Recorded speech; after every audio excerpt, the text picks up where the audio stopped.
Hello बच्चों, नमस्कार। आज के हम अपने की क्लास के अंदर प्राकृतिक पदार्थ के में आवेश वितरण के कारण ऊर्जा का मान ज्ञात करेंगे। परावैद्युत पदार्थों में आवेशों के वितरण के कारण आवेशों के वितरण के कारण ऊर्जा का मान ज्ञात करेंगे। इसके लिए अपन एक संबंध काम ले रहे हैं जो अपन ने पढ़ रखा है। किसी संधारित्र के अंदर जो संचित ऊर्जा होती है उसका मान होता है हाफ सी वी स्क्वायर, या उसको लिख सकते हैं हाफ क्यू वी, या अपने इसको लिख सकते हैं half V square upon C. Q बराबर क्या होता है, सी वी होता है। इसी के आधार पर ये तीनों संबंध निकलेंगे।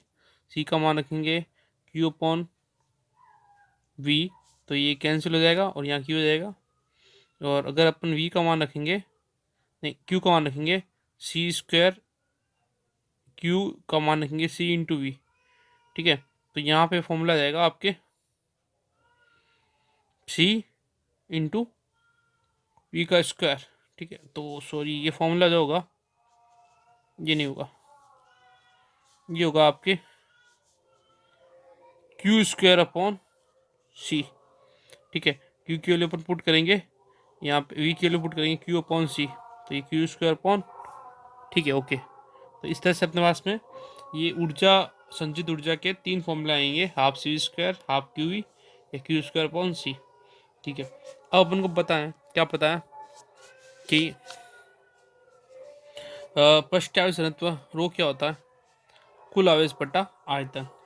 ठीक है, तो आवेश क्या हो जाएगा, रो इंटू वी। ठीक है, कोई अल्प आवेश है, ठीक है, तो अपन उसको लिखेंगे Q equal to rho D V.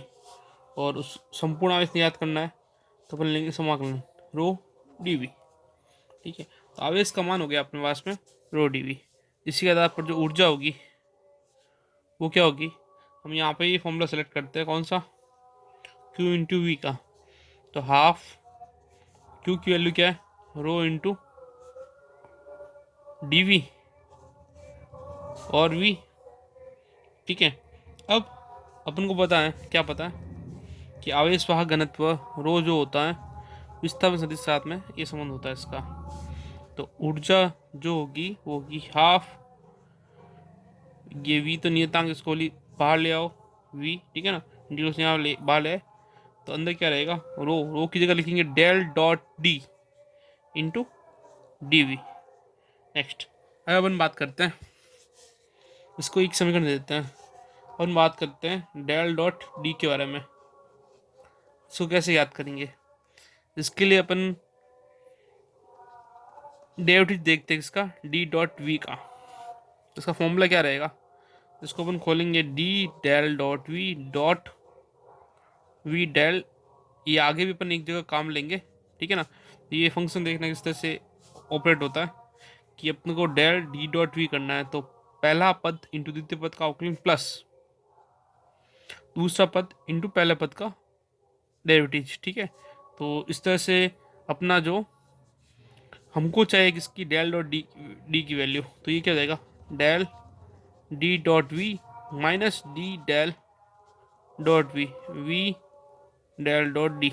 ठीक है, del dot D into V, चलो वी भी अपने साथ में ही है, तो उनको पूरा वी डेल डॉट डी की वैल्यू ही चाहिए। ठीक है, तो यहाँ से अपन मान उठा के अपन रखते हैं यहाँ पे, बता समीकरण एक से क्या होगा, समीकरण एक यू इजकल टू हाफ, एक बटा दो है ही है, V del dot d, V del dot d, इसकी वैल्यू अपने पास में जो आ रखी है वो रखते हैं del d dot V minus d del dot V into D V. ठीक है, नेक्स्ट, अब अपन इसको अपन सेपरेट करते हैं, तो ये जगह del d dot V into D V minus एक बटा दो d del dot V into D V. ठीक है, अब आगे अपन यूज में लेंगे यहाँ पे गाउस का अपसरण प्रमेय, गाउस का अपसरण प्रमेय क्या कहता है? गाउस का अपसरण प्रमेय से डेल डॉट डेल डीवी, देखो हम यहाँ पे वॉल्यूम इंटीग्रल को सरफेस इंटीग्रल में कन्वर्ट करेंगे, ठीक है। तो ये del bracket d dot V किसके इक्वल हो जाएगा? D V d S.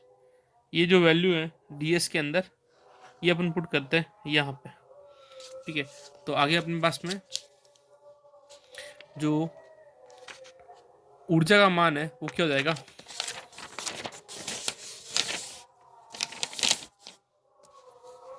ये हो जाएगा अपने लिए U बराबर 1/2 del dot d V, del dot d dot V, del dot d dot V, इसके पुट कर देंगे डी वी डी एस, ठीक है। तो ये हो जाएगा half d V d S plus half, यहाँ पे अपने पास में क्या है? डेल डॉट वी है, चलो, minus half d del dot V d S. अब अपन को पता है, क्या पता है कि डेल डॉट वी की वैल्यू क्या होती है? डेल डॉट वी की वैल्यू होती है E, gradient del dot V होता है ई माइनस के अंदर, ठीक है। तो हम यहाँ पे इक्वेशन के अंदर ये वैल्यू सेट करते हैं, तो माइनस अंदर लेके चले जाएंगे, हाफ अंदर डी की जगह डी रहेगा, माइनस डेल डॉट वी की जगह रहेगा माइनस ई, नहीं माइनस तो यहाँ इंक्लूड हो गया, तो सिर्फ रहेगा ई डी वी, ठीक है। अब इसको बन देते हैं समीकरण 2। यहाँ पे जो संबंध है वो एक तरह से क्या है? डी वी डी एस और डी डी वी है, ठीक है। एक सरफेस इंटीग्रल है, एक वॉल्यूम इंटीग्रल है। नेक्स्ट, अब अपन यहाँ पे दोनों पदों के बारे में अलग बात करते हैं। सबसे पहले बात करते हैं कि इस पद के लिए, फर्स्ट पद के लिए, इस फर्स्ट पद के अंदर जो अपन ने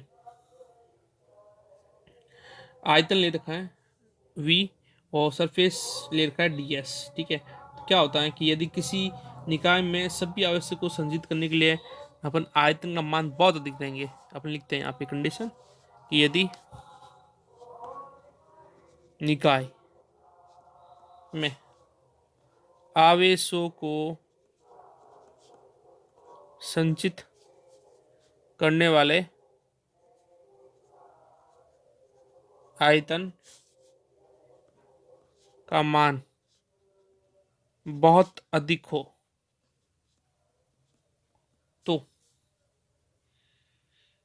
इस आयतन को परिबद्ध, बाउंडेड करने के लिए परिबद्ध करने वाले पृष्ठ को बहुत ही अधिक दूरी पर लेंगे, ठीक है।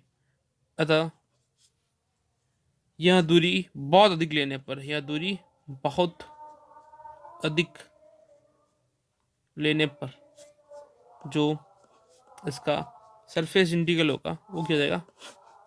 0 हो जाएगा, ठीक है। आयतन के साथ में इसका सरफेस इंटीग्रल लेंगे, इसका मान क्या हो जाएगा? 0 हो जाएगा।